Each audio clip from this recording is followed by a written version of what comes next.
ქართუშებს ჰქონდათ ესეთი ძალიან კარგი ჰუმანური კანონი.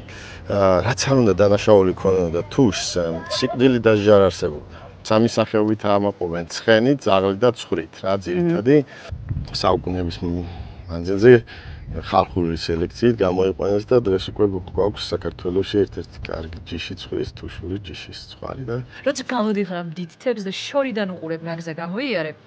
ეს ცალკე შოქში გაგდებს. ჯერ არაფერი გადაგვიღია და უკვე ყველაზე მაგარი. მე მიღებ გასო. ყაზბეგში არ ნახო, სადადიხარ, მე კაიხარი არა. გაუფილტრავია, ხო? ხო არა. აი ახლა კაცშავ, რუჟიდას ვოყავს.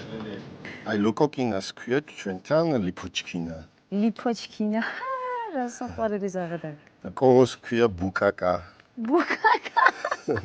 ყველაზე მკაცრი სასჯელი იყო თემიდან მოკვეთა. საინტერესო ისტორია აქვს და თან გარემოში მარტო დგას, თუ დააკვირდით, მეკცეთ ყურადღება. მონათესავე არავინ აკავს. და თან როკსტარს გავს.